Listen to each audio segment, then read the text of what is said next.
Hello and welcome everyone to today's Association for Manufacturing Excellence webinar titled Linking Lean and Quality Systems with Strategy Plans. I'm Jerry Strohmeyer, the Education and Training Program Coordinator for AME, and I will be your moderator.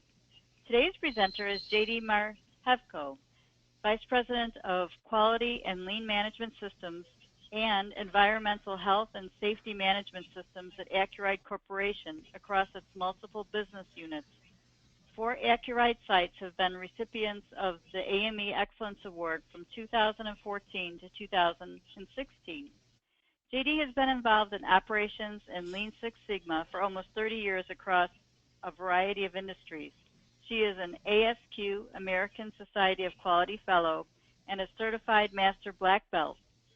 In 2016, she was awarded both the Shainin Medal, the highest distinction for innovation from ASQ, and honored as one of the top 100 women in manufacturing by Washington, D.C.'s Manufacturing Institute. JD holds a Bachelor of Science in Mechanical Engineering from Oakland University and a Master of Science in Administration in Manufacturing Plant Management from Central Michigan University. Before we start, just a couple of housekeeping items. You will be in listen-only mode throughout the webinar. You will see that you are muted on your attendee panel on the right side of your screen. If you have questions during the webinar, please type them into your question area in the attendee panel and click on Submit. We'll review the questions at the end of today's presentation and answer as many as we can.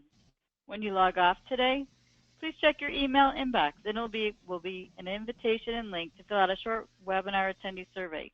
Please take a few minutes to complete the survey today, as your feedback is very important to us to improve future webinars. JD has also graciously agreed to provide a PDF of today's presentation.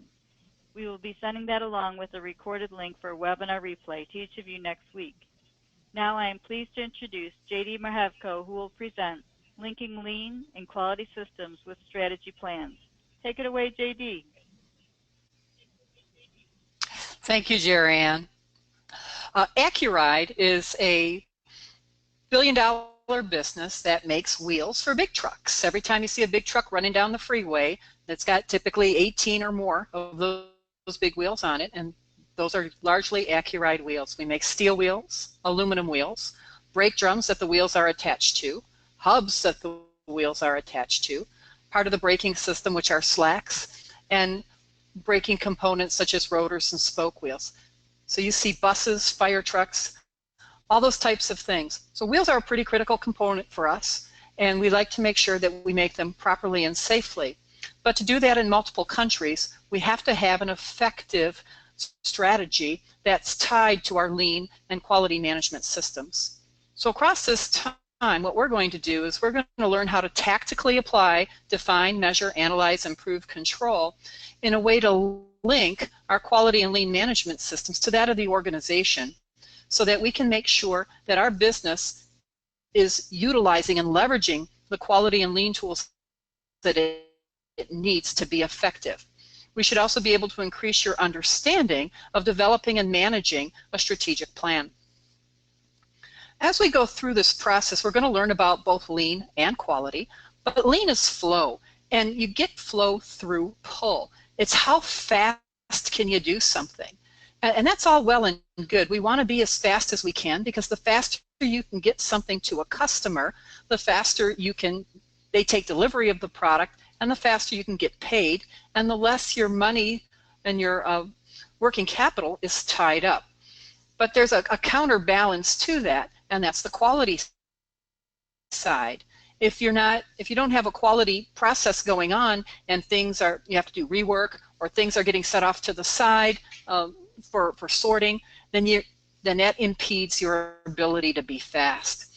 So there needs to be a balance of both that speed as well as the quality in the systems, so that customer satisfaction in terms of both on time and quality can be attained simultaneously.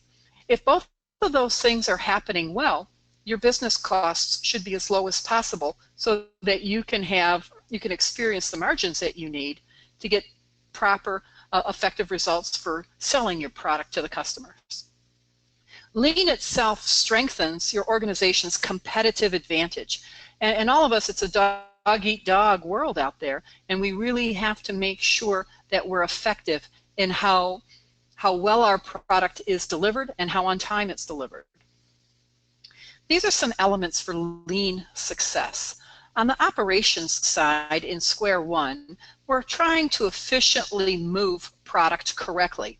Whatever it is you make, whatever it is you get paid for, whether it's a component or a service, those things have to be done correctly and on time so that you can get paid for them and collect those monies.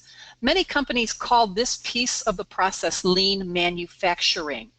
And that's often a microscopic view of the whole system that really needs to happen for your business to execute well. When you're doing the lean operations and you're making things well and correctly, you also have a lot of transactional processes that need to support those operations. You need human resources. You need the right people when you need them. They need to have the training and skill sets. You might need supply chain management for the right materials on time. Your sales team are giving you orders or forecasts that need to be correct. Engineering is developing and designing processes. Maintenance activities are providing support. There's all kinds of entities that provide transactional support to operations. If any of those key departments fall down on the job, operations ends up making too much or too little, not the right things, spending overtime or costs to get things through, or you end up making a lot of inventory that you can't sell later on.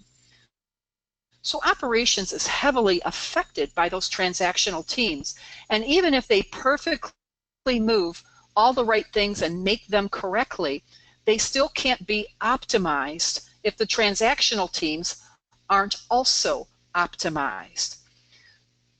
An individual site needs to incorporate both its lean operations as well as its lean transactional activities into its total business. And that's well and good if you have one single facility. Not all companies have one single facility. Many of them have others. You might be a global company. You might have 10 to 15 locations. You might have another site just up the street. There might be 2 sites. Nevertheless, many of these cross sites are interdependent on each other, or they share the same transactional teams.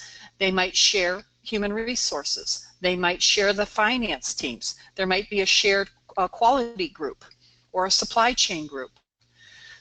Therefore, there needs to be an alignment across the organization with the other sister entities. Many companies often deliver to each other. And we all kind of know from experience how well we deliver to each other. We're the last people that gets the product right or on time. We're expected to sort through it and just make it work. When we're looking at the 4 walls of the entity, we're looking at the operations, the transactional activities, as well as the cross-site activities. Lastly, when we're looking for lean, we're looking outside the 4 walls now of the business. We're looking on the left-hand side for our external partners. How are they critical to our success, and how are we critical to their success? On the front end of these typical processes, you have both customers and the supply chain. The customers owe us information such as a forecast. They owe us orders, some type of electronic data interface of orders, or fax or phone calls, however that information comes in. We also owe our suppliers information. We owe our suppliers orders. We owe our suppliers forecast. So there's a lot of transactional activity that happens with those external partners on the front end of the business. On the back end of the business, we have similar activities going on with those entities. We now need to deliver products and services to our supply chain. We need to deliver products and services to our customers. How do they want them shipped? What kind of dunnage do they want used? At what kind of frequency? Are things going cross-country or cross-town? So when we're looking at the overall elements of lean success, all four of those systems and both the transactional and the operational pieces within the site, the transactional within the site, the transactional across all of the locations, as well as the transactionals with the external customers and supply chain. All of those need to be considered, and those require different skill sets in lean activities. On this call, we're going to talk more at the strategic level. How do we define what our internal and external needs are for our various entities? How do we measure the performance of the needs of those entities? How do we analyze where we're at and where we need to go? How do we make improvements based on what we have found out? And once we make those improvements, how do we control and sustain those gains so that we're not going backwards? One of the key tools that we use at Accuride is called an X matrix. It's a handle or an acronym or a term that we use for Hoshin Kanri. We'll go through these steps and determine how do we convert the strategy of the business into reality so that the activities of the lean and quality teams can be well executed through the entire process of the organization. The business owners, the company CEOs, they typically have a 3 to 5 year strategic plan. They then develop that plan and hand it off to their various divisions or their locations or business units, whatever you want to call it, and they divvy it up. So if the CEO says we will gain, $5 million in market share or $5 million in sales, it's not coming from typically one site or one product. It's coming across various sites or various products. So how is that allocated or shared across the groups? If the CEO says he wants to get more profit, how does that profit happen? It's not necessarily going to be against one group or against one product again. It's going to be spread across many entities. So who has those slices of the pie, and how do they roll up so that those overall strategies can be attained? Typically what we see in industry are, I call it the trifecta of strategies. There's usually something about growth. I want more sales, more business. There's usually something about more money. I want more margin, or I want my product to cost less so I can make more money. And there's usually something about the working capital. How much is my money tied up? So I'm trying to reduce that lead time of how fast I can get paid for the products and services I've just delivered. So it's usually more money, more sales, and get it to me quicker. I call those things the trifecta that you typically see in strategic visions. When we talk about strategies, when we're using the X matrix format, you see the X in the middle.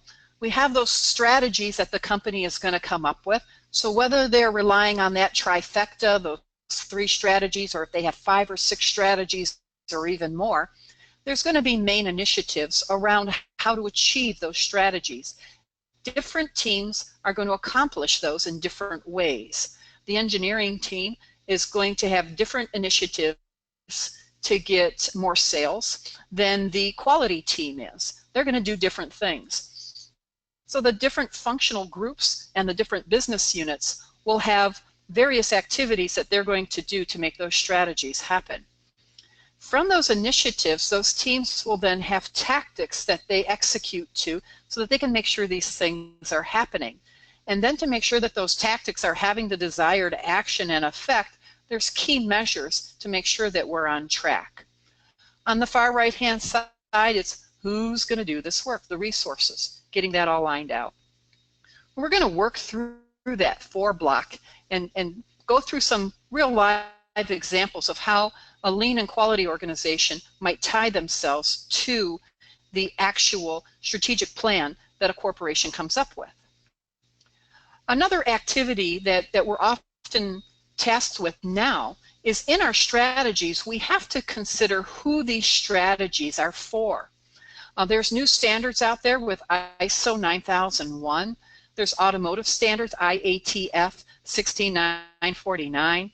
there's aerospace standards, military standards, there's telecommunication standards, healthcare. All of these industries have different criteria that businesses need to meet.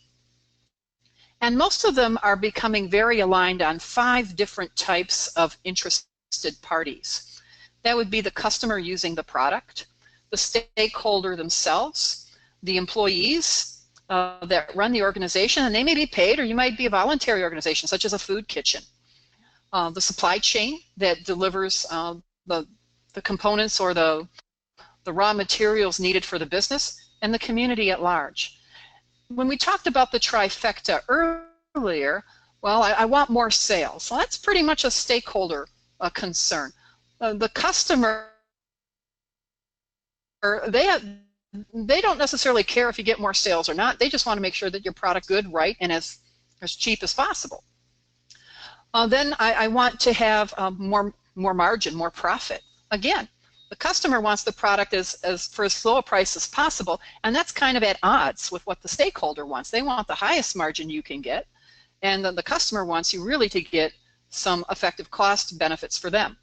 The employees, they want to make sure they have a job, and they want a safe environment in which to work in, and they want to be trained so that they can do the job well. Supply chain, they want continuity of business, and the community is generally a tax base, so they have both environmental requirements that they want you to be a good social entity. They want to make sure that you're doing the right things for the community and that you're continuing to provide a tax base for the health of that community so it can stay and survive as an entity. So these differing interested parties are required thinking now in strategic planning in several of these new standards where these updates have come out. So as we look at some of these key strategies examples, a customer generally wants quality, cost, and delivery. Differing customers ask for more than this, but these are some of the more common ones that you would see. They want the right stuff delivered on time at the most effective competitive cost possible. Stakeholders want that margin, they want that revenue, they want the cash conversion and growth. Employees want to be engaged. They want this to be, we want low turnover with our employees because we put a lot into training them and making sure that they're going to be as satisfied as possible with the job so that they stay. And then there's the environmental health and safety impacts of protecting our people. They want fair pay for work performed. Our supply chain, we want quality, cost, and delivery from our suppliers, but our suppliers in turn want growth from us. And they want accurate information. If I tell them I want 100 units and then I change my mind to 10, that kind of throws them into a tailspin. So, we have to partner with them as effectively as possible so that we can help them help ourselves. On the community side, we already discussed the social responsibility and compliance. So regardless of what your business's strategies are, they may be focused on the stakeholder, they may have some of the customer needs included, they may have all 5 of the interested parties considered. Whether or not they do, this is where the growing trend is at for third-party organizations that are asking us as companies to be engaged with our interested parties and make sure that our strategies are taking these groups into consideration as well. What we're going to do is we're going to go through an example of how to do a Hoshin Kanri with one such strategy. So in this strategy, we're going to improve the margin by 5 percentage points. That was a strategy that came out of the organization, of the governance group, and it said by 4th quarter, I need 5 percentage points. And that's going to turn into a bottom line impact of $250,000. So as this has come to realization, we now got to say, what are our main initiatives on this? How are we going to accomplish supporting a 5 percentage point margin increase? Now, if I'm a quality guy, I put on my quality hat and I say, okay, well, we've got a lot of warranty. We have product coming back, so I'm going to focus on reducing warranty. That's going to be my piece of the pie. That's what I'm going to do. And I'm going to put in $150,000 into the kitty and make that happen. For the lean guys, says, well, we're going to look at all the part numbers that we make. We're going to look at that product portfolio, whether it's 10 part numbers or 1,000 part numbers, and we're going to see which ones are making money and which ones aren't. And for the ones that aren't making money, we're either going to reorganize the portfolio and take them out and not sell them anymore. We're going to fix the costs on them. We're going to do something so that we can get $100,000 of margin recovered by organizing the various part numbers that we sell. If I was an engineering guy, I'd put my engineering hat on and I might say, okay, I'm going to do some standard work in my components, so I need less complexity in my design. Or I might make some process changes to my production environment so it's less expensive for me to run the production process.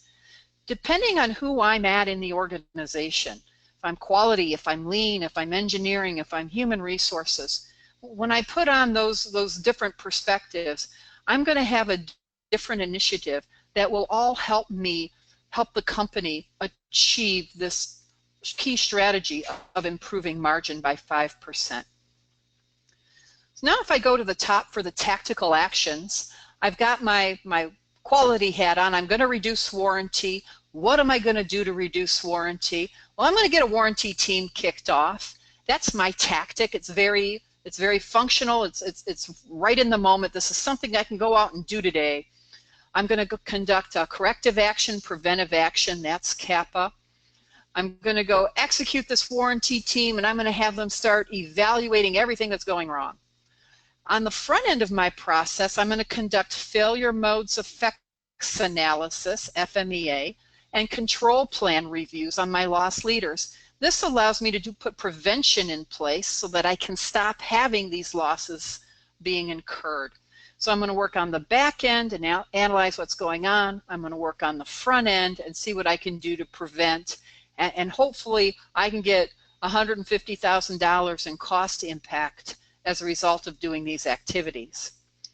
As a lean guy, I'm reorganizing my product portfolio, so I'm going to go out there, I'm going to do a value stream map on my portfolio, and I'm going to start to rationalize any of the products that aren't working well for me. That's just a single line item.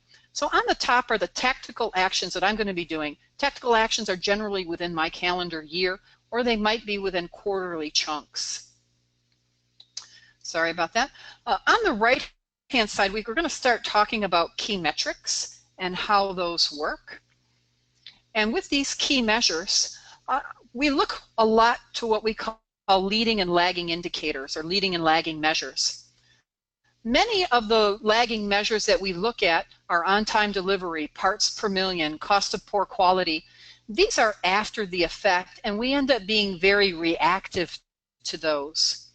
What I want to see is what are the leading indicators that can affect these up front, so that if I fix these up front and I see what these trends are to these upfront measures, the lagging indicators will manage themselves. Benjamin Franklin had a saying, if I take care of my pennies, the dollars will take care of themselves. And if any of you have a rainy day jar where you throw your change into a coin jar, it's pretty impressive how much money you really get in those things when you empty it out and you take it to the Coinstar and you see how much that really is.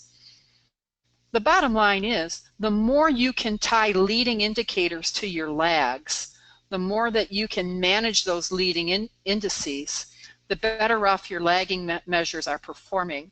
So here is an example of a correlation matrix of some leading indicators that might be used in a manufacturing industry to manage some of these lagging indicators. I would use OEE, operational equipment effectiveness, for on-time delivery, parts per million, and cost of poor quality. If my OEE is going well and in the right direction, all 3 or 4 of those key measures will be positively affected. If I look at rolled throughput yield, all 4 of those measures will be positively effective. By managing leading measures more strongly, it gets me out of that reactiveness mode by saying, uh-oh, my margin didn't work out, now what do I do? And these are just some examples that could be used. There's all kinds of leading indicator measures that are out there. You need to find the ones that are best for you, for your industry, and what you're doing in your organization. So in this example, we were talking about a warranty team and a portfolio team and what they were going to do. So some of their key measures is they were going to look at margin, and that's actually a key strategy, but that's a very lagging indicator. So I'm going to be able to see if my margin is going the right way, but I've got two leading indicators into that margin. The one is warranty. So if my warranty is getting better or worse, my margin is going to follow that. It's going to get better or worse. So I'm going to be doing a lot of focus on preventing warranty and making my warranty improve. And then the family portfolio margin. So if I start affecting the margins of the subfamilies underneath, that'll affect the big picture at the end. So there's a variety of key measures. I usually see a ratio of about 2 to 1, where there's 2 leading to every lag, and we found that to be a very nice formula. This is what an X matrix looks like, or a Hoshin Kanri. On the bottom left, you can see my key strategy, my what. I've got to improve my margin by 5 percentage points. How am I going to do that? On the left-hand side, I'm going to reduce my warranty losses. I'm going to reorganize my product portfolios. Those are very different initiatives.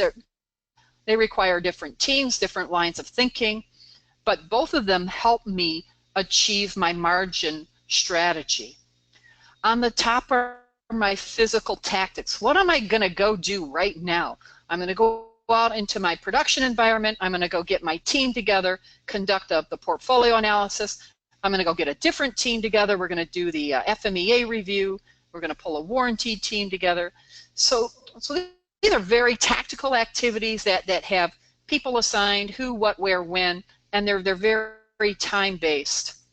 On the right-hand side, you can see the business scorecard or your key process indicators, KPIs, bowling charts, whatever your team calls your key measures. I've got 3 of them here. You can see how they all tie to the margin of 5 percentage points. And looking up top, you can see how they cross-correlate as well to the tactical actions being taken. You can see that Joe has one of the assignments, Tom has another, and Sue has the third. And that actually then ties to their human resource performance reviews. Joe, did you get that first line item done? How well did it track? How did you do? Were you able to support the overall business strategy through the execution of this tactic? When I look at the bottom left-hand side, I have the margin, and I can see those 2 bullet points down there and how they cross-tie to those 2 specific initiatives. When I look at the top left corner, I've got those 2 initiatives, and you can see how they specifically tie to each of those tactics. These correlation points are extremely helpful when you put the big picture in front of you so that you can see which things are going to relate, which tactics are going to relate to which initiatives are going to relate to which strategies and objectives. This allows you to really reduce the quantity of initiatives and the quantity of tactics that any given team has. It's a very powerful tool when you lay it out in this format. So hold on to your eyeballs. This is a live X matrix used in a service industry. American Society for Quality, their largest group is the largest group of quality professionals in the world, about 21 to 22,000 global members. There is a 70-member leadership team organization that supports this activity, and they're all volunteers. They make no money doing this. This is the Hoshin Kanri that they had worked with. There were 6 strategies that had been developed. There are 2, 4, 6. You can see that there are 8 initiatives that this team developed to manage those 6 strategies. And it's not meant for you to read this. It's the concept page.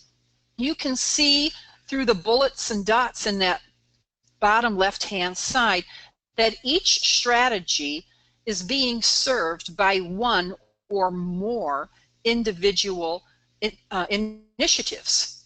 So the very first one in blue has 5 differing initiatives that will affect that single strategy.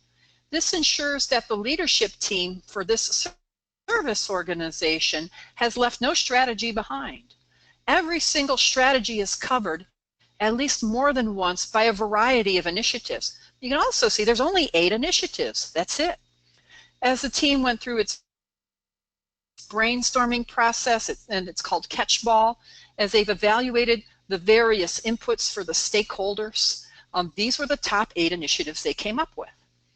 Now, how do we execute those 8 initiatives? You can see in the top there's a variety of tactics. There's roughly 20 or so tactics that this team came up with that said, across those 70 leadership team members, this is who's going to do what to help support these activities across this year. And you can see these tactics and what effects they have on the various initiatives. This way, every single thing that this leadership team is working on is specifically tied to an initiative and then specifically tied back into the strategy, ensuring that the strategies are attained. So conceptually, it's the plan, do, check, act cycle. You've got the plan of the strategies, the do for the initiatives, the action of the tactics, and the checking of the metrics on the right-hand side. You also then have the who is executing on the far right-hand side. This is the largest quality professional organization in the world. At more than 21,000 global members. They have members in more than 100 countries. It's also the largest division in ASQ, which has 70,000 global members. They have the most touch points in terms of outreach to member-valued interactions of any division in the world. So, in ASQ. So this is a nonprofit organization and how they have successfully leveraged the Hoshin Kanri methodology to execute the strategies of its organization. Now, if we go back into a manufacturing-based entity, non-service, you see the same strategies. There are 7 strategies that this company has on the bottom. You can see that they've come up with 2, 4, 8. That's just a coincidence as both 8. They've come up with 8 initiatives on how to execute those strategies. And you can see through the spots and dots again how far, how each one of these strategies are correlating to those individual initiatives. I was actually with this particular team when this draft was worked on, and they had somewhere around 20 or 30 individual initiatives when they first started out. And we were able to cull those down to 8. This, with the bandwidth we have, nobody has extra resources anymore. Nobody has extra time or people. And this allowed the team to really have laser focus and be surgically precise on what initiatives were exactly needed to accomplish those strategies that the team needed. On the top, they developed 14 tactics that were going to be done in that year. You could see which tactics tied to which initiatives. And then on the far right, you could see which measures tied to which tactics, as well as which strategies. On this bottom right-hand side in those measures, there are both leading and lagging indicators in this working example. Again, in lean, it must be right for it to flow. If the quality isn't there, you can't go anywhere fast because you're spending too much time reworking and fixing what's not right. This is both true whether it's a production process or a transactional process. If my order entry process has errors, if I have to keep going back and forth and re-verifying data, if dates aren't correct, if numbers aren't correct, a tremendous amount of rework happens, and flow is incorrect and stunted. So in this particular case, what this team was doing is they were looking at process capabilities, how many processes were meeting the CPK of 1.33 or higher, were their processes meeting each individual process having good results. And in this case, you can see their baseline. It wasn't a very good start. They had a challenge that they were starting out with a lot of rework, a lot of processes not working out right, and now they're beating world-class measures. World-class is 85% on CPK flow, and these teams are now in the mid-90s. This allows them to focus on lean flow. If everything's being done right step by step, then you have alternate ways to do those processes more efficiently. On the right-hand side, you can see the trend for the cost of poor quality, how these teams have recovered cost losses. This is a leading indicator to margin.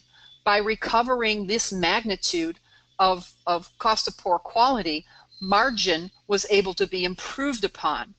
And if the team didn't take the money savings as margin, they were able to be more competitive on pricing so that they could compete in industry. At the end of the day, the team had a 3-point focus on a quality lean management system strategy. They needed to make sure that correct issues that were causing losses were being addressed. That's the CPK side of it, making sure that everything that's going wrong is being fixed. Well, that's corrective action. That's responding to something gone wrong. What they didn't do is have a process in place to make sure it didn't go wrong to begin with. That's the second part of the focus. That's to design and develop new products and processes so that we don't continue releasing those issues into the business. That's a design for Six Sigma activity or design for manufacturability, those types of processes. Both of those activities need different skill sets. To respond and to react to a problem requires a different line of thinking and tools than preventing problems to begin with.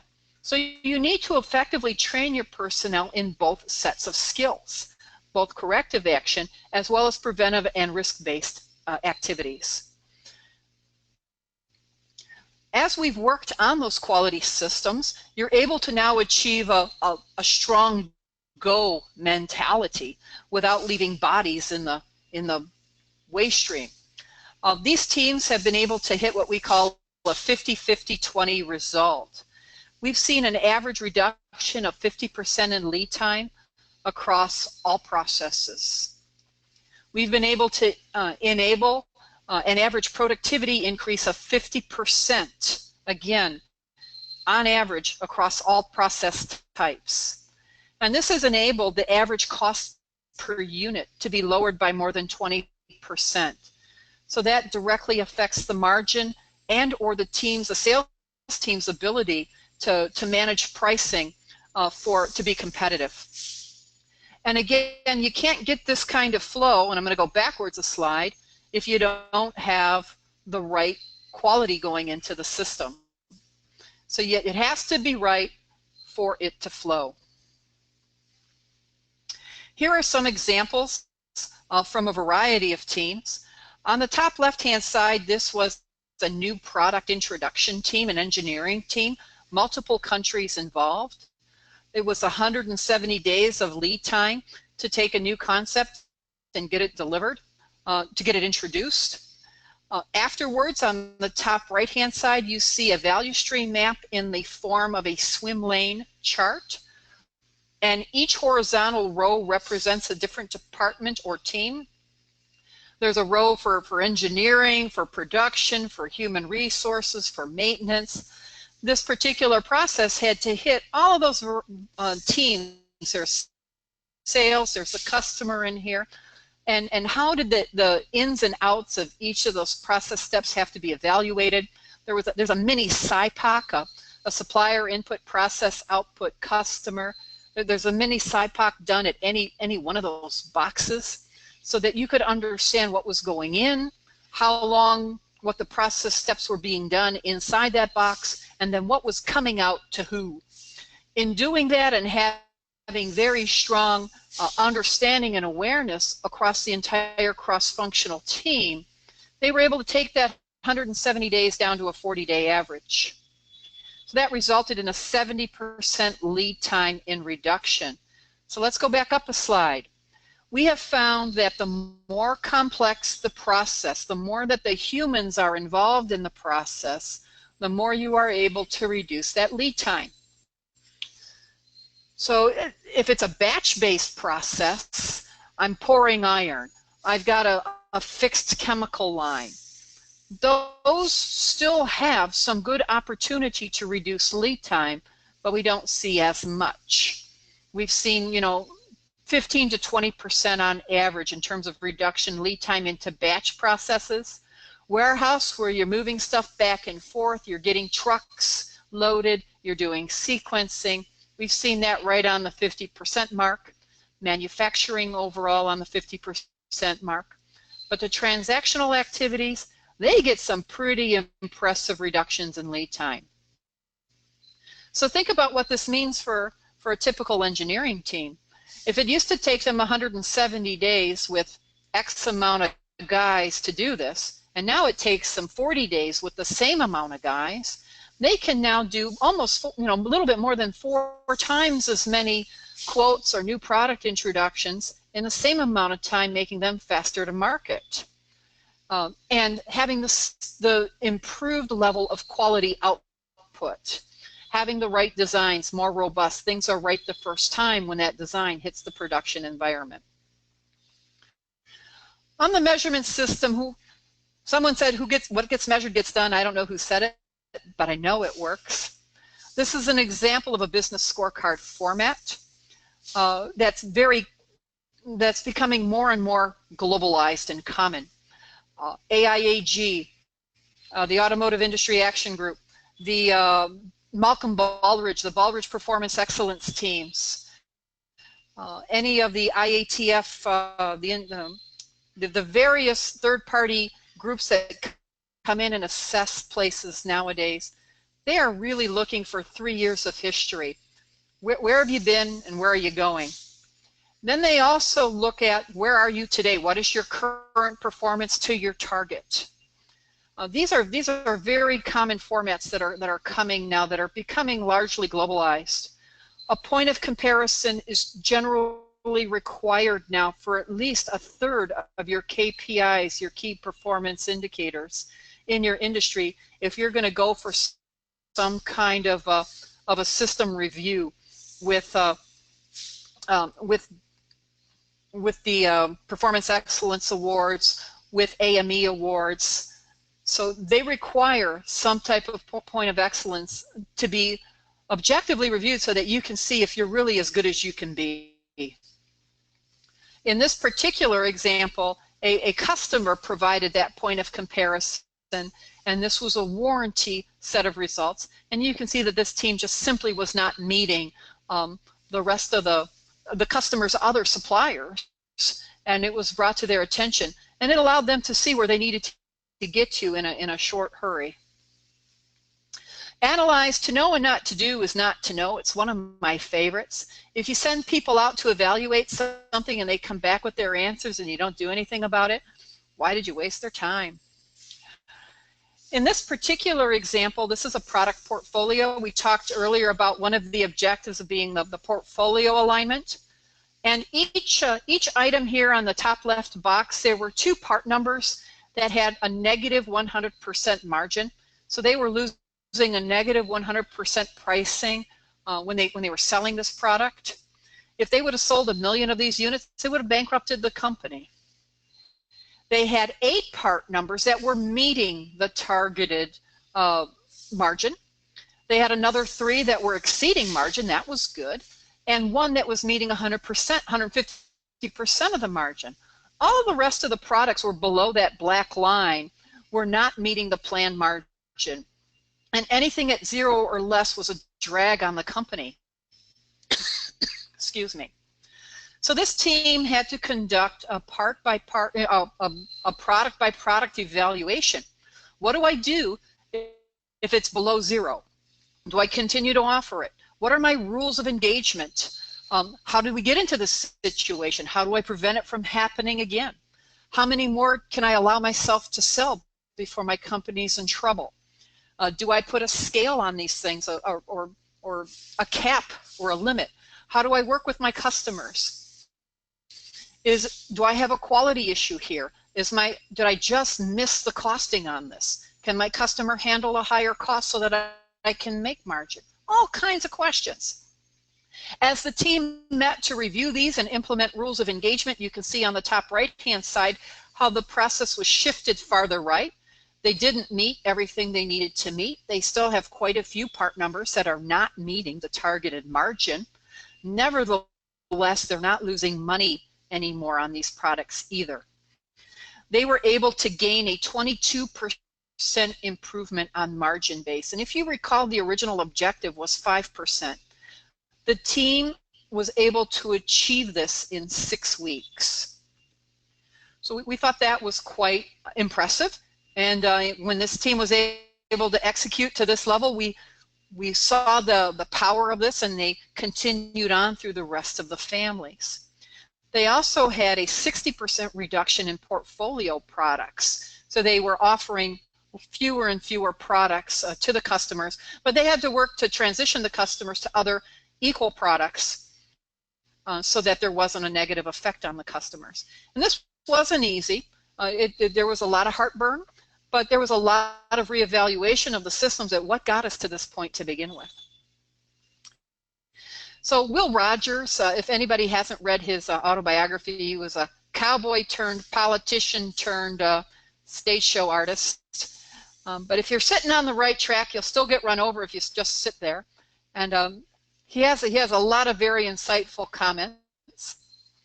But as you're measuring Hoshin Kanri, it's quite different than management by objectives. You just send a team out there to go do this, to go do that. They're only focusing on the results, which is after the effect. Hoshin Kanri focuses on both the process and the results. And it incorporates that full cycle of catchball of the total team, taking those strategies and getting them all the way through to the tactics level. There's a lot of cross-communication that goes up. It's extremely participative and circular. Drucker says that there's nothing as useless as doing something well that should not have been done at all. And to take that into comparison, we need to make sure that what we're doing is meaningful, and that when we ask people to make improvements, that it's something that's going to happen. And what we've done across this time is we've used the X matrix to divine our customer needs. We took the example of a margin, although we looked at some options for all of those interested parties. We were able to use the business scorecard to see what our key performances were. We talked about leading and lagging indicators. We can talk about using the value stream map to investigate root causes. We showed you 2 value stream map effects of key process, of transactional process activities to make the business better. And we showed you those results of how executing those improvements, as well as how those results were sustained over time. And this allows us to ensure accountability when the Kanri is tied to the human resource system and you have the who is going to go do what. I'd like to thank you for your time, and I'm going to give this back to Jerry Ann for any questions. Great. Thank you, JD. And now we'll review any questions. If you do have any questions, please submit them on the right side of your screen.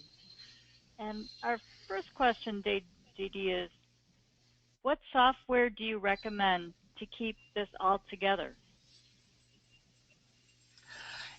Boy, that's great. The best software I have found is Excel.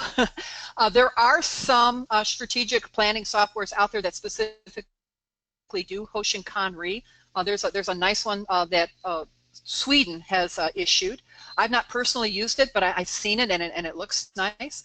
But to me, it works well in Excel. I know that there's a Plex is an ERP that allows you to do Hoshin Kanri inside of it for the strategic planning. So there's a couple of them out there, but primarily we work through Excel.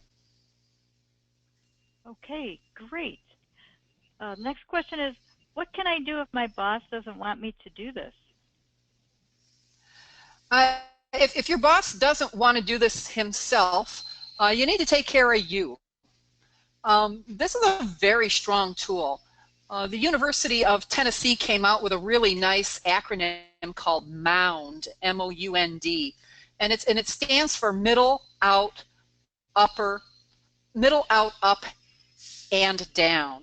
And what happens is if you're the guy in the middle and you use this as a tool for yourself, it's pretty hard not to get solid results. Your boss should then be able to see the results that you're getting. It helps you in the show relevance in the company's eyes. Your boss is going to say, hey, I've got this great guy working for me, look what he's done. And then he should be passing that over. It's gone up to him because he's going to leverage the improvements that you've made. He's going to take it over to some of your peers and say, hey, you know, Tommy's doing this thing over here. It looks really good. Why don't you get with him and see how he's doing it so you can get similar results too. And then it comes back down. So those cycles of improvement begin to happen through that mound activity. So if you have an upper leadership level that's not as engaged as you think they should be, this tool can be used at any level in the company. Find out what the strategies are, execute them, and show your relevance to show how you're helping to make a difference to those strategies. Okay, great. The next question is, what if I don't know the strategies? Where can I get them from? You know, that's a very sad question, and it's so true.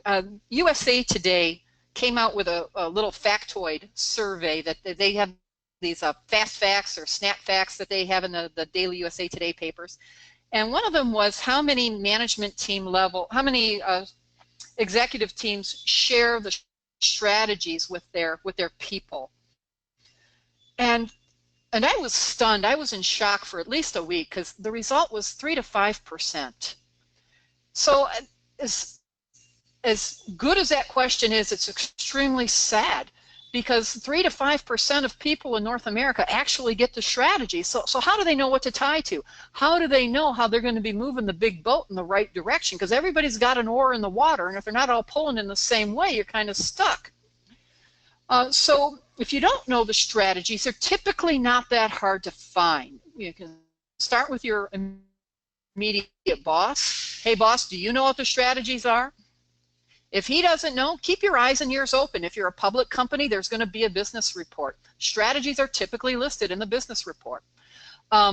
If not, listen to the town halls. If there's a newsletter that's put out. Leadership teams, typically you can start to focus on that trifecta. How can I help my company get more margin? How can I, from my chair, help them get more revenue? How can I, from my chair, help them collect money faster? And there's not a position that exists in a business that can't help somehow in those 3 ways to support a business on its journey for improvement.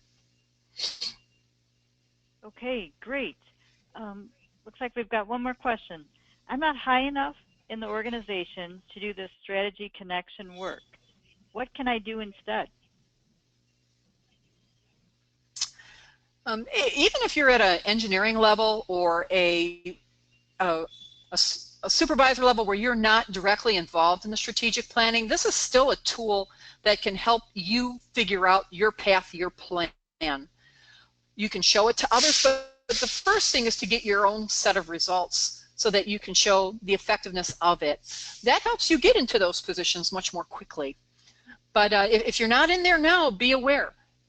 Start to understand what the company's looking for and how you can be a contributor to making sure that those things are happening.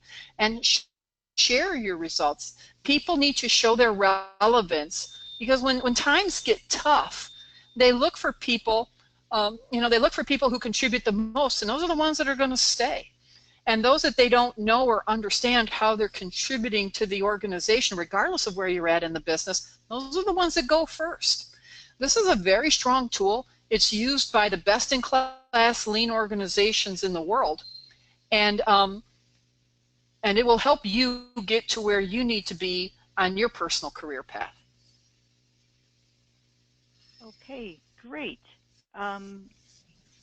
Looks like that's all the questions. So thank you everyone for your questions, and thank you JD for a very informative presentation.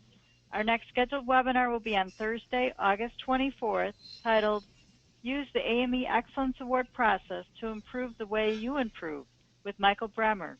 This is a free webinar. Please visit AME.org under the AME Events and Training tab for more information and to register.